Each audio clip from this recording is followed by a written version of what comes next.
So, how do you do this? Well, in these weekly meetings that I attended, you do a lot of prayer, a lot of Bible study, a lot of workbooks that you fill out, a lot like in your lab manuals, and I'm sure you're all sick of by now. There's this idea that you need to love Jesus with all your heart, that Jesus is the perfect man, that if you allow Jesus into your life, he will change you, he will effect these miracles, because Jesus is that perfect man. He'll never give you up, he'll never let you down, never. You need to acknowledge the fatherhood, and for a lot of men this is difficult because, believe it or not, a lot of people have great relationships with their parents and they still end up gay. One man, for example, raised his hand in the middle of a meeting and says, well, I love my dad, he loves me, and he's always been very supportive. I told him that I struggle with same-sex attraction and everything's fine.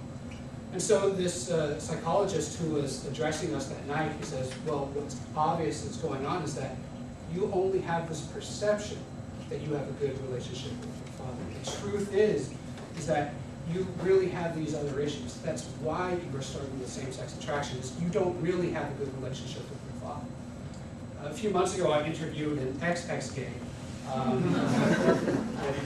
He gay crazy like that. But he was telling me that he did grow up with a great relationship with his father. But after starting the programs, he started blaming his dad for all of his issues. And it caused a wedge between himself and his father.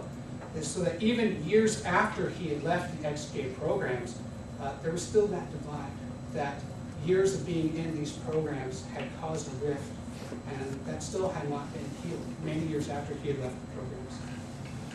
It's important to share your struggles. A lot of men talk about the things that they go through on a daily basis. One man talked about how his daughter had found his cell phone bill and she saw the 1-900 numbers on it, and she decided to call him. And when she discovered that the number was for a gay sex chat line, she confronted her dad and she said, look, Dad, you don't tell Mom, I will. He had been married for some 30 years, he had 3 teenage daughters, never told his kids, never told his wife, never told his pastor. He had been leading a very secretive life. And it's important to stay accountable. Each week we would go through this accountability worksheet where they would ask us these questions. The first few questions are spiritual. They're, how did you find yourself in the Word of God? Did you learn anything new about your relationship with Christ? But they asked us specific things like, did we have trouble with masturbation that week? Very personal things like, did we engage in things such as crotch staring? Yeah. Anyway.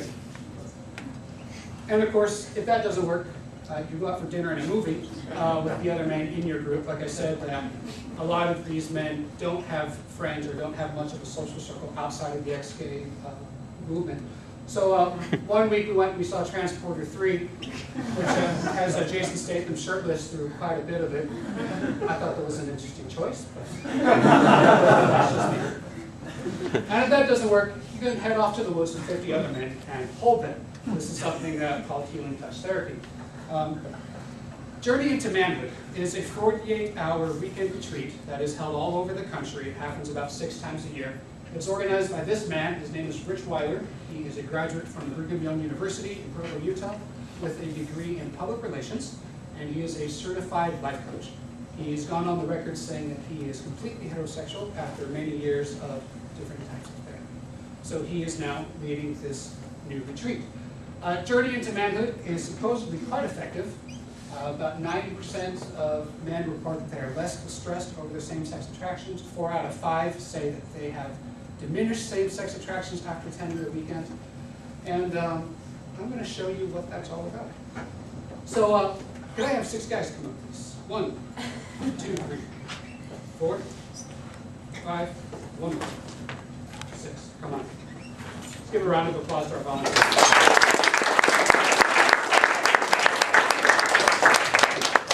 The rest of you can take out your cameras if you want. All right. So one of the first exercises that we did was where we looked other men eye to eye, like described up there. You won't just look other men in the eye. You stand eye to eye with other men while we help you process whatever feelings arise. So I would like you 3 to make a line here with my arm. This, yep, just line up here, so looking that way. And the other 3, I would like you to line that way. Facing that way? Excellent. And you're going to need to be a little closer. Good job. All right. So in one of the first exercises of the night, they had us line up this way. And what we would do is we were silently kind of thinking about what feelings came up, what stories did we tell ourselves about this man, looking at this man, what could we figure out about him. And what would happen is someone would bang a drum in the back corner, and then we would all rotate. So guys, what I'm going to have you do is imagine a bicycle chain as it rotates. I want all of you to take one step to the left. You will end up here, and then you will end up there. So go ahead, rotate. Look at that, well done. All right, so that was one of the first exercises. Some of the other things that we did was emotional release work. And as I mentioned earlier, that there's this idea of this father wound, this idea that there's some kind of problem with your attachment to your father. So one man shared the story of how when he was a little boy, he went to talk to his dad and tried to get him to play. And dad was reading the newspaper, and dad said, "Son, I don't have time, just leave me alone." And the counselor said, "Well, you know what that means? Your father told you. The message your father gave you that day is that he doesn't have time for you, that he doesn't love you." And the counselor said, "You need to get rid of your old father."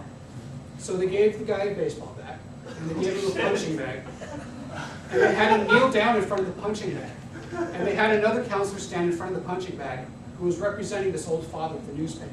And the counselor said, "Swing away." And so this man, as part of his therapy, had to beat his dad to death with a baseball bat in effigy. But still, that was how he would get over his father wound, was by beating his dad to death. And then once he was done, then there was another man standing behind the old father, and he opened his arms up to the guy and said, "Son, I love you. Son, I care about you." So that's some of the emotional release work that we did. We do visualizations. As you can see, this guy here is blindfolded. You guys go ahead and rotate.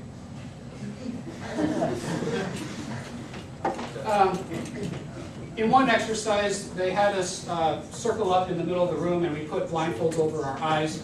And while we were blindfolded like that, there were these voices all around the room, and they were saying all these words that you would associate with women. They were saying words like mother, wife, daughter, sister, bitch, cunt.